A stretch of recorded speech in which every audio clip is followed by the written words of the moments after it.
ఒకసారి నేను 2002లో మన విజయవాడ బీఆర్టీసీ రోడ్లో ఉద్యోగస్తులంతా శాలరీస్ పడట్లేదు అనేసి ఒక పెద్ద సమ్మె నిర్మించారు.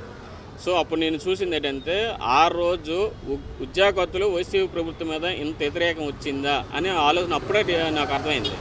సో ఆ రోజు నేను చూసింది ఏంటంటే పోలీస్ డిపార్ట్మెంట్ కూడా చూస్తున్నట్టుగా వాళ్ళు వదిలేయడం కూడా జరిగింది. ఎందుకంటే ఒక పోలీస్ డిపార్ట్మెంట్ కూడా ఒక ఉద్యోగస్తులు కదా, వాళ్ళకు కూడా టైంకి శాలరీ రాకపోతే ఎవరైనా ఉద్యోగస్తులు అనేసరికి టైంకి శాలరీ రాకపోతే వాళ్ళు గడవడం కష్టం కదా. సో దానివల్ల చూస్తుంది. కానీ అది దృష్టిలో పెట్టుకుని కూటమి ప్రభుత్వం ఏం చేస్తుందంటే 1వ తారీఖు 2వ తారీఖు ఉద్యోగస్తులు ప్రతి ఉద్యోగస్తులు కూడా జీతాలు ఆపడం అయితే లేదు, వేస్తున్నారు. ఇంత అయితే లేదు. మొన్న చూసుకున్నట్లయితే చిరంజీవి గారు నేను రాజకీయాల్లోకి రాను అని ఒక మీడియా సమాముఖంగా చెప్పారు, ఒక సినిమా సంబంధించిన ప్రెస్ మీట్లో. ఎందుకంటారు? అసలు ఆయన ఎవరిని అడగలేదుగా. రాజకీయాల్లోకి రాననేసి అతను చెప్పడం అనేదంటే, ఇప్పుడు మన ఇండియాకి నెంబర్ 1 ప్రధానమంత్రి నరేంద్ర మోడీ గారు, ఒక పక్క నరేంద్ర మోడీ గారు కూడా చూస్తున్నారు.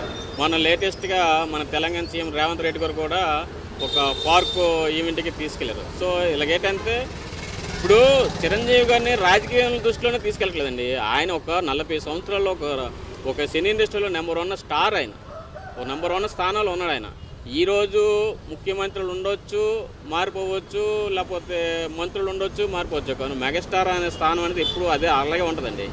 ఎందుకంటే ఒక విషయం చెప్తున్నాను, మొన్నటిదాకా తెలంగాణలో కేసీఆర్ గారు సీఎం, కేసీఆర్ గారు లేరు, రేవంత్ రెడ్డి గారు. కానీ మెగాస్టారే. మొన్నటిదాకా ఆంధ్రప్రదేశ్లో జగన్మోహన్ రెడ్డి సీఎం, ఇప్పుడు చంద్రబాబు సీఎం. కానీ మెగాస్టారే. అది ప్రజల నుండి వచ్చిన అభిమానం కాబట్టి ఆ స్థానం ఇప్పుడు అలాగే ఉంటుంది. దాన్ని ఆ గౌరవం నిలబెట్టుకుంటూ వస్తున్నాం. అలాగే అతను రాజకీయాల్లో చూశాడు కాబట్టి అతను ఒక నిజాయితీగా ఒక స్మూత్గా ఉంటారు కాబట్టి అతను రాజకీయాలు సరిపోవడం అనేసి అతను సైడ్ అయిపోవడం జరుగుతుంది. మరి ఏంటి పోలవరం అమరావతిని ఎలక్షన్ ప్రచారానికి వాడుకుంటూ ఇలా ప్రతి ప్రభుత్వం నెరవేర్చుతామని చెప్పి ముందుకెళ్తూనే ఉంటుందా? నెరవేరుస్తారా? హైట్ తగ్గించిన విషయంలో కూడా మొన్న గొడవలు జరిగాయి. మరి ఏం జరుగుతుంది? నిజంగా ఒక చేత్తో ఇచ్చి కేంద్రం ఇంకో చేత్తో లాక్కునే ప్రాసెస్ ఉంటుందా? పవన్ కళ్యాణ్ గారు ఉన్నారు కాబట్టి చెప్పినట్టుగా అమలు చేస్తారా? ఇప్పుడు పోలవరం ప్రాజెక్ట్ విషయానికి వస్తే ఆల్రెడీ కేంద్ర ప్రభుత్వం 16,000 కోట్లు ఎంతో రిలీజ్ చేసింది.